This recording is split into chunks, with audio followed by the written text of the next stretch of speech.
Ayan, kumusta po mga kasuelo? Ayan, magandang tanghali po. So ayan, nandito po ako ulit sa galing ako kay Tito Roger para sabihan na papuntahin sa Kubo. Kasama ko pala yung yung gumamot sa akin kahapon.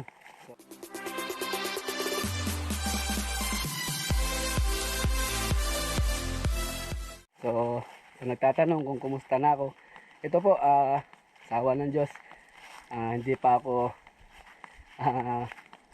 dahil kahapon talaga parang kukunin na ako talaga.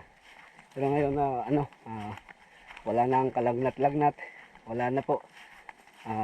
Nakaano lang talaga ako dito, nakatama ako dito, tapos nagustuhan daw ako, may nakagusto sa akin. Kaya nandito kami ngayon para kasama yung mga gamot para kausapin daw niya. Tapos nagdala kami ng alay.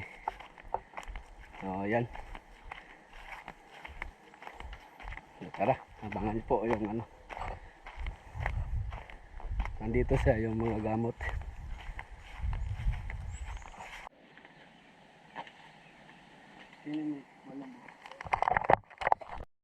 Ayan, nandito na po kami sa Lagsak. Ito sa Kubo. Ang gulay ng manok, sibay. Tapos ayan yung albularyo.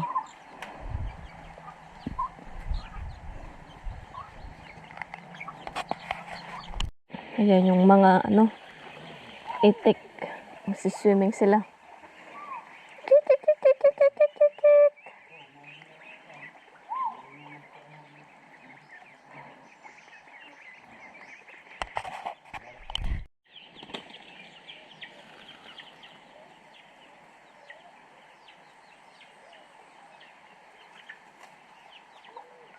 Yung mga itik, umuwi na sa kanilang bahay nila.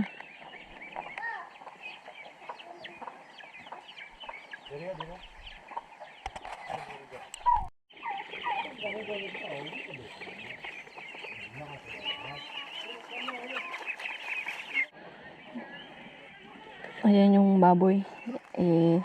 Sugba daw namin na walang asin. Tapos alay. Pero kakain din tayo.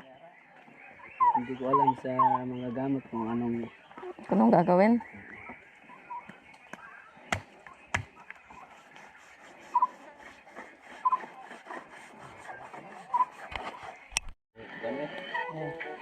Dami. Tumangas. Yung mamaya na yan. Tayo, laba na. Wala pa man. Laba na. Wala pa.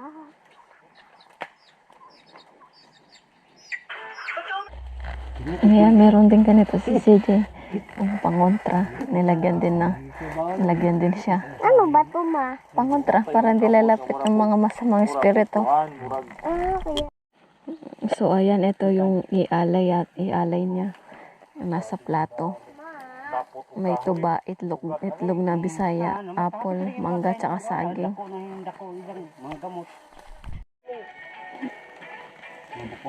Yung albularyo, yun yung nakatayo.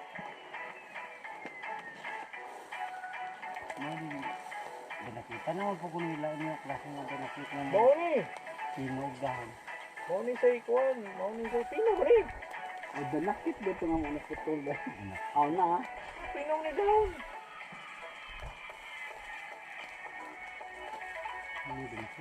Tuko na mo. Di pa na mao. Dako ana, kanang ugatan nagbabaw magana na na. Ay ka do. Natuko na ba dire? Ko naman tuko na. So, ayan yung albularyo. Inagis niya yung mga lutong baboy. Iniwa niya maliliit, tapos inagis niya sa mga paligid. So, ayan, apon na para magpakain ng itik. Kung muna magpapakain sa mga itik.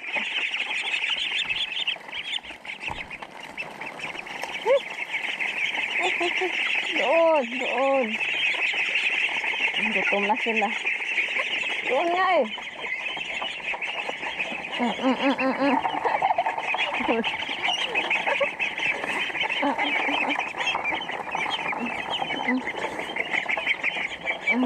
Dito.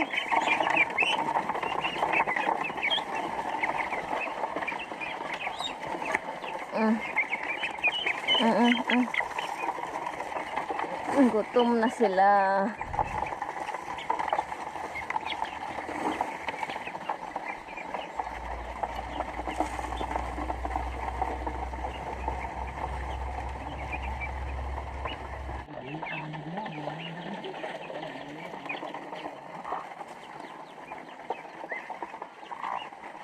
The next day. Ayun, magandang araw po mga kasuelo. Kumusta ang lahat? So sa mga nag-aalala po pala, maraming salamat po sa inyong pangumusta. Pero ako po ay sasabihin ko po sa inyo ngayon at 100% na po akong ayos. Bumalik na po ako sa dati.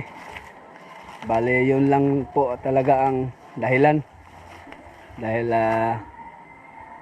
yung sinasabing may tonsil ako, pagka noong nagkasuka ako, nawala po ang lahat, nawala ang lagnat ko, nawala din yung sakit ng lalamunan ko. Bali yun lang talaga ang kaya ayaw kong magpadala sa ospital noon kasi duda na talaga ako na may talagang hindi ordinaryong lagnat lang yun. Kasi iba ang pakiramdam ko talaga noon nung time na yun. So ayan, nagpapasalamat ako doon sa taas at siyempre doon sa umawak sa akin. So okay na po ako. Andito ako ngayon sa sisilipin ko lang yung palayan, hindi ko na nasilip yung binhi kung ano nang lagay. Tapos kuha na rin ako ng Madre de Agua. So yan lang muna ang aking ngayon, activity. Alaga doon sa baboy. Pinuntahan ko yung baboy kanina kasi naiay na kahapon, pero hindi natin nakuha na ng video gawa ng nasa bahay lang muna tayo kahapon ng umaga iniay yung baboy natin. So sana mabuntis siya. So pakainin ko siya ngayon ng Madre de Agua, pero puntahan ko muna yung palayan. Tara. Ito na po siya mga kasulo, yung aming binhi. Green na siya. Kaso ang problema namin dito ay tubig. Hinihintay namin na magkatubig tong aming palayan. Kulang ng tubig. Pero ano pa naman, hindi pa naman gaano siguro makapahahabol pa. Hindi katulad dito sa sa baba, sa kabila. Tuyo yung sa kanila, tapos yung binhi nila mahaba na. Pwede nang itanim. Ganito rin din sa amin, kaso nahuli to. Medyo makahabol pa to. Mga ulan nilang sana makapagpundo kami ng tubig. Matraktor na para diretso na tanim. Yun yung aming dito. Sabi ng magta-traktor, pagka talagang pwede na to yung binhi namin, babanatan na daw niya to. Kaya sabi niya dapat punduhan ng tubig. Nakasara naman po, sinara ko yung inikot ko yung mga pilapil, sarado naman. Isa o dalawang ulan lang makakapundo na to. Hindi pa naman gaano mahaba. So, ayos lang.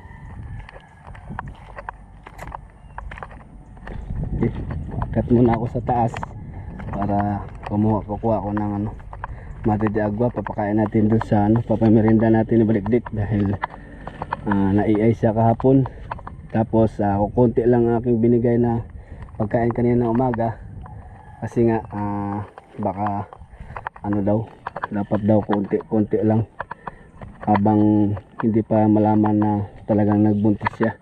Saka na daw birahin ng pagkain kapag alam na namin na nabuntis na siya. Ayun, sa nagtatanong po pala kay Insan Andro kung bakit wala siya lagi, wala po siya talaga kasi nandun sa Ormoc po nagbabantay. Meron siyang binabantayan sa hospital. Kumpain yung kanyang bayaw, asawa sa kanyang ate, kaya siya ang assign doon na magbantay. So kami lang dito ni GC kapag off duty si GC doon. Gawa ngayon nagbubuhos na sila So stop muna yun pagkatapos kasi slab yun. For 10 days ang pahinga.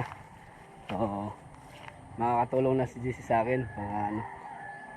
So si Andro, nasa Ormoc, hindi siya talaga makasama sa amin kasi nagbantay siya sa kanyang bayaw.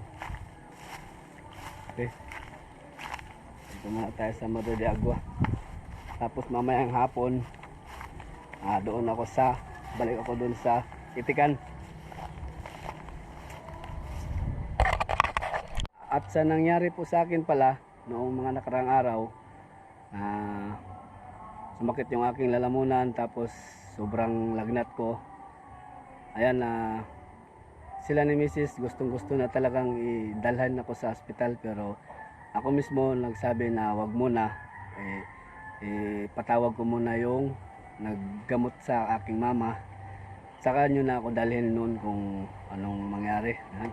Kasi noong mga oras na yon, alas 12 yon, talagang iba ang pakiramdam ko. Parang unti-unti akong sinakal na hindi ako makahinga. So nakapagpaalam nga ako ni Mrs. noon kasi nga hindi ko na talaga kaya. Buti dumating yung mga gamot. Bigla daw akong tumayo, hindi ko alam. Tapos dumungaw sa bintana, nagbukas ng pinto, pero wala talaga akong malay noon. Tapos umupo daw ako sa sopa, tapos nagsisigaw-sigaw na hindi ko na kaya. Ayan, hinawakan lang ako ni Diko, tapos sinilot yung likod ko, inihipan yung ulo ko. Ayun, sumukak kaagad ako. Yun pala, ay nakakain pala ako ng pagkain ng hindi natin nakikita. So ako na may hindi naman wala akong tiwala sa doktor. So talagang iba talaga ang pakiramdam ko noon. Hindi talaga ordinaryong lagnat, kaya sa albularyo muna ako tumawag muna. So hindi naman sa pag-ano sa doktor, talaga iba lang kasi kakaiba yung aking lagnat. Diferensya doon sa Pampanga. Dito iba talaga, parang may sumabay. So ayun naman, sa awa ng Diyos, pagkatapos noon, nagsuka, bumuti po ang aking pakiramdam. Nag-relax lang ako, pinainom ako ng mainit na tubig na may lana. Ayun, pagkatapos ng mga kaswelo, kahit ako hindi ako makapaniwala kasi yun nga, first time kong nangyari sa tanang buhay ko. Pagkatapos kong inumin yung binigay sa akin hindi ko na langis. Pinatakan niya yung mainit na tubig. Ininom ko, pagkaubos nun po, si Mrs. mismo nakakita, kahit ako. Inuga po ako, pati yung aking bag nasa gilid ko, umuga din. Kaya ginamot uli ako. Yun nga, kukunin nga daw ako. Kasi meron akong nagawang kasalanan dun sa naputol ko yung kanilang tinirhan, tapos nagustuhan pa. Kaya ayan, pero sawa naman ng Diyos na naman niya, hindi ako pinabayaan. Ayan, ngayon okay na, yun lang ang dahilan po. Kinabukasan okay na ako. Ayan, kahapon nga pumunta kami doon. Hindi ko na naibidyo lahat yung mga nangyari doon. Nag-ihaw lang kami ron, tapos hinagis ni Kuya Diko sa paligid. Tapos ng alay ng alak, ayan. Tapos kwentuhan kami doon. Kahit ako, pinainom ako ng tuba, nag-inom kami ni Roger, saka si JC, saka yung mga gamot. Kasi nga, yun daw yung gusto. So nag-inom kami, kwento-kwentuhan lang. Ayan. Ngayon wala, sa ako naman Diyos, wala na, bumalik yung aking pakiramdam na bumuti. Ayan, kaya balik tayo sa mga alaga. So ngayon kukuha ako ng Madre de Agua para pamerienda doon sa baboy, tapos yung tira sa itik. Tayo sa balik dik ko. Ayan merienda ka muna anak dik. Pati tangkay po ay kinakain niya. Mura naman na tangkay. Ayan konti lang kasi pinapakain ko. Ayan, bali ka, ano na yan niya. Pinaka merienda niyang Madre de Agua. Na-AI na po ito kahapon. So, monitorin daw to ni tata. Ayan, para makita kung may improve ba or nabuntis ba. So, sana mabuntis siya para magka-chance. You know. Gusto niya yung Madre de Agua. Pati yung itik gusto rin, basta tadtarin lang ng pino. Tapos i-mix doon sa feeds, nakakain din nila. Mas gusto nila yung tadtarin kaysa rektang ganyan. Siguro kung malalaki na siguro, pwede na siguro yung ganyan. Ihagis lang. Pero maliliit pa sila. So, tadtarin ko muna. So, mamaya na ako pupunta ron kasi mag-alas 12 na naman. Yung payo ni Dico na wag pagka alas 12. Mamaya na ako pupunta ron mga alauna or alas 2. Okay. Yan lang muna yung aking update ngayon. So, bukas ipatuloy ko yung pagbubong doon sa ginawa namin ni GC. Bubong na lang kulang doon, yero. Okay. Ulit ko. Balat dik.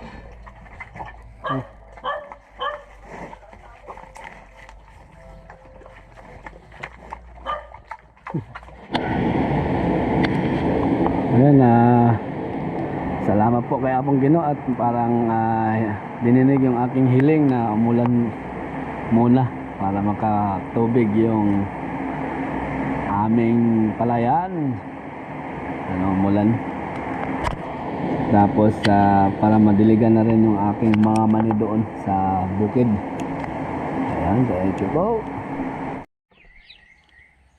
So ayan, kumusta po ulit mga kaswelo? Ayan, magandang tanghali. Ayun, nandito po tayo ulit sa sa kubo para mabigyan ng Madre de Agua yung ating alagang itik.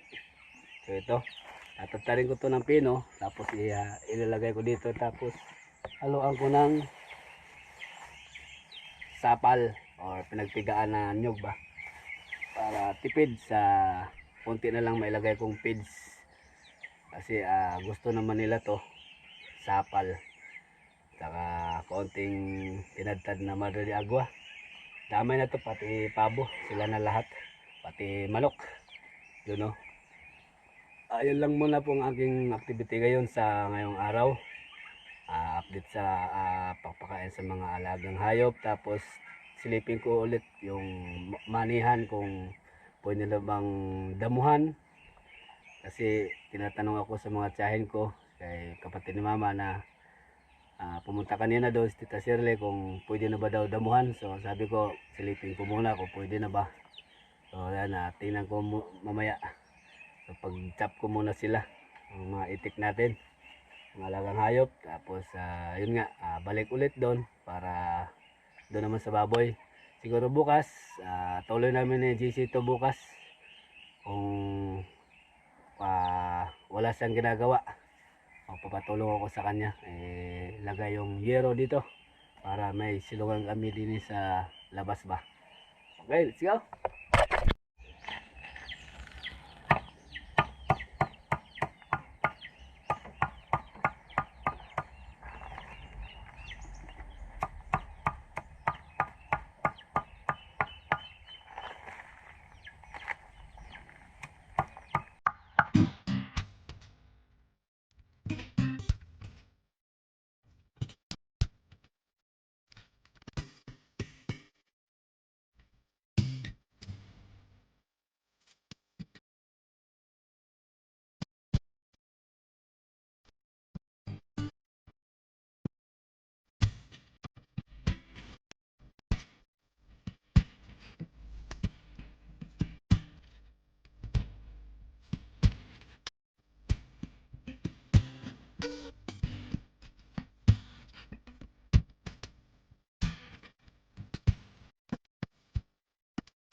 Tingnan nyo naman po sila kumain. Ayan, oh.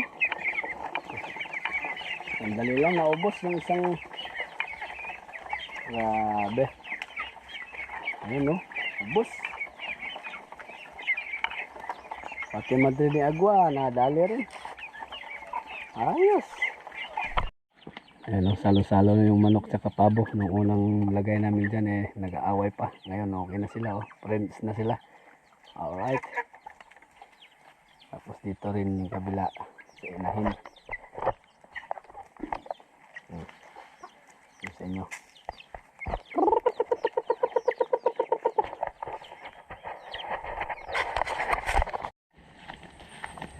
Dito na tayo sa manihan. Tara, tingnan natin. Ayan, nakikita ko na. Dito tayo sa taas, konti. Napakain ko na yung bibi tsaka pabo at manok. Oops. Mapakan. Ayan na siya. Ayan. Ayan, nakikita ko yung nakikita nyo pong mga kulay green. Ayan, manina po yan. So, kukunti pa lang naman yung ano, yung damo. Ayan, no.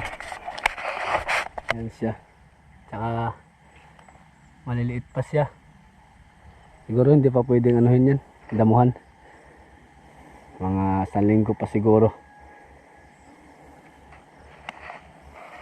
1 linggo. Pwede nang damuhan bago sila magbulaklak. Kasi pagka magbulaklak na sila, hindi na sila pwedeng galawin. Kasi nalalaglag yung kanilang bulaklak. Pero mga 1 linggo pa, tama-tama lang maka ano sila, laki sila ng konti. Okay. Ganda. Sana maglaman to ng kay rami-rami. Sa ganun ay masaya, happy. Alright.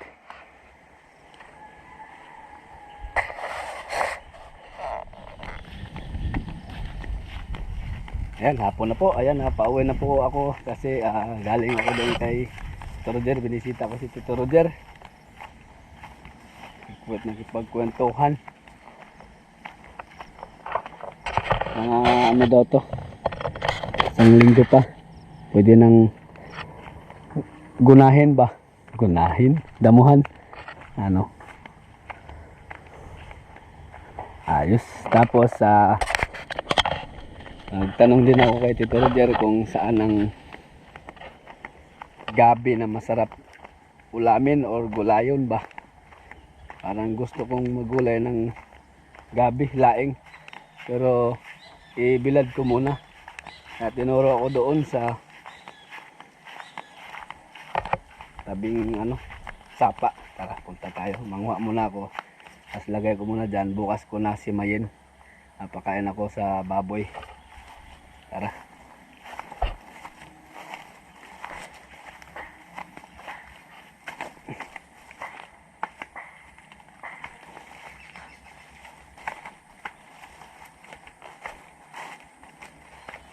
Ayun, dami.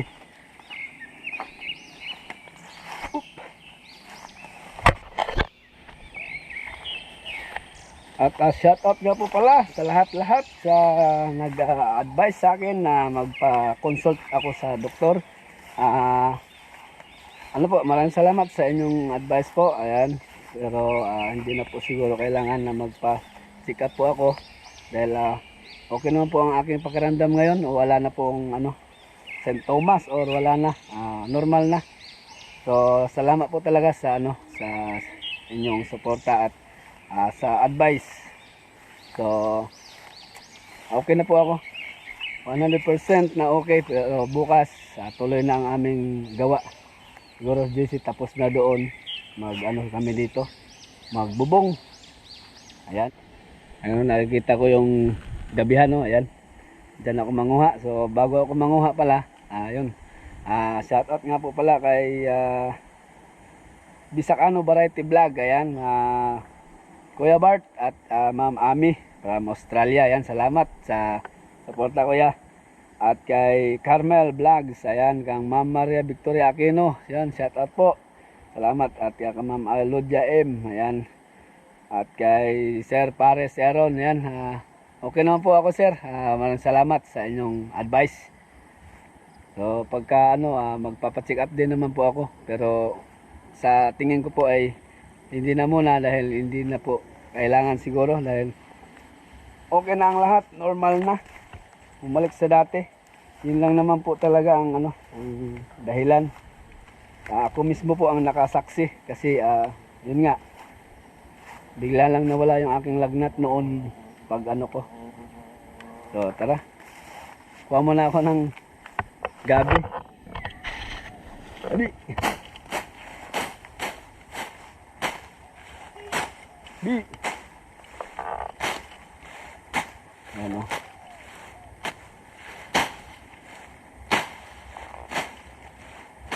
At nag-chat na pala sa akin si JC.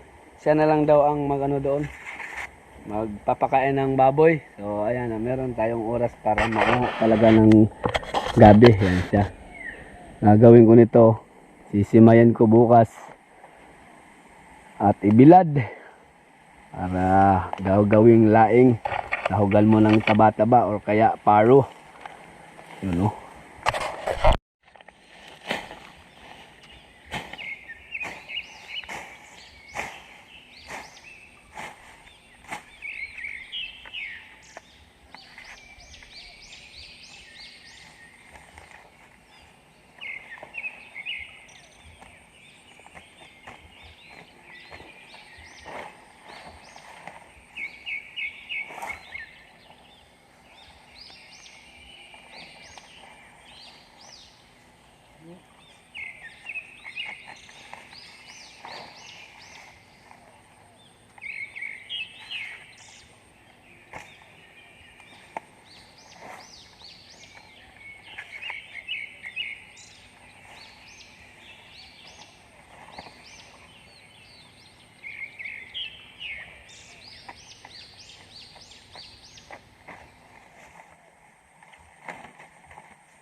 Bago ako uwi pala, lilisan ko na to para bukas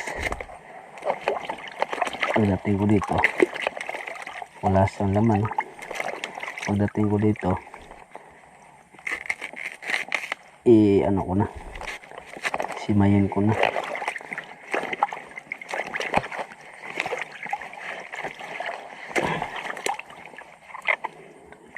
Style ko nito, patuyuin ko para hindi makati. Ganyan ang style. Kasi yung iba taga rito talaga ginugulay kaagad ito. Hindi binibilad. So akin, hindi ko sila gagayahin. Yung diskarte ko talaga aking sundin. Kung nagluluto rin ako sa Pampanga o sa Bulacan, ganyan, pinapatuyo muna bilad sa araw para siya talaga dry na dry, hindi siya masabaw.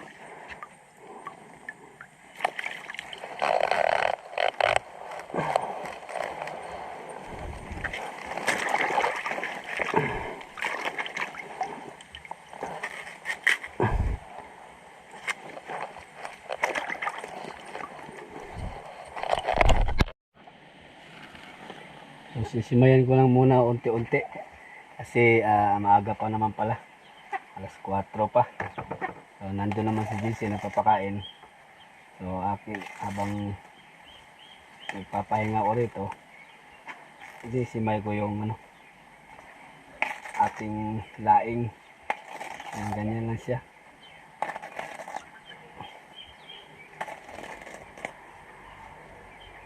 Ayan. Tapos bilad ko pa ito hanggang sa ma-dry na ma-dry. Matuyong-tuyo talaga siya.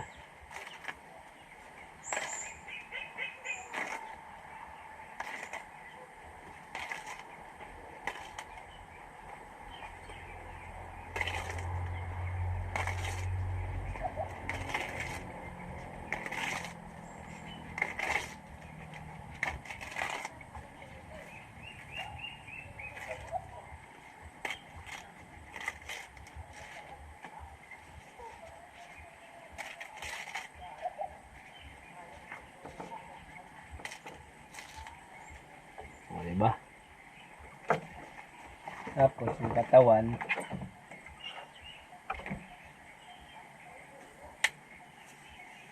yan, binabalatan.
Ayan, yan lang po ang aking nasimay. Ayan. Ito pa ang natira. So, bukas na lang.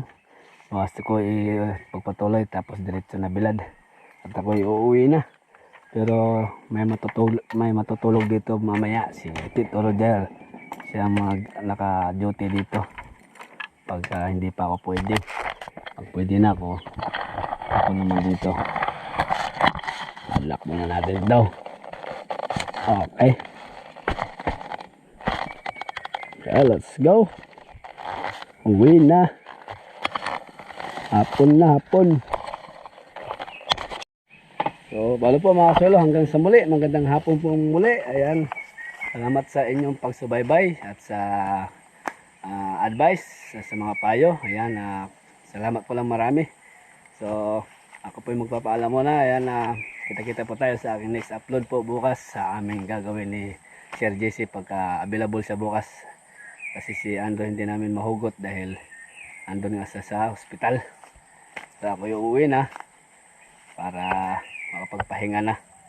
So ayan, salamat po na marami ulit sa inyong suporta, sa tiwala at sa pagsubaybay at sa patuloy sa pagpanood sa aking YouTube channel. Ayan, salamat ng marami talaga. God bless sa inyo lahat. Magandang hapon. Ayan, happy lang po tayo mga kaswelo. Paalam muna.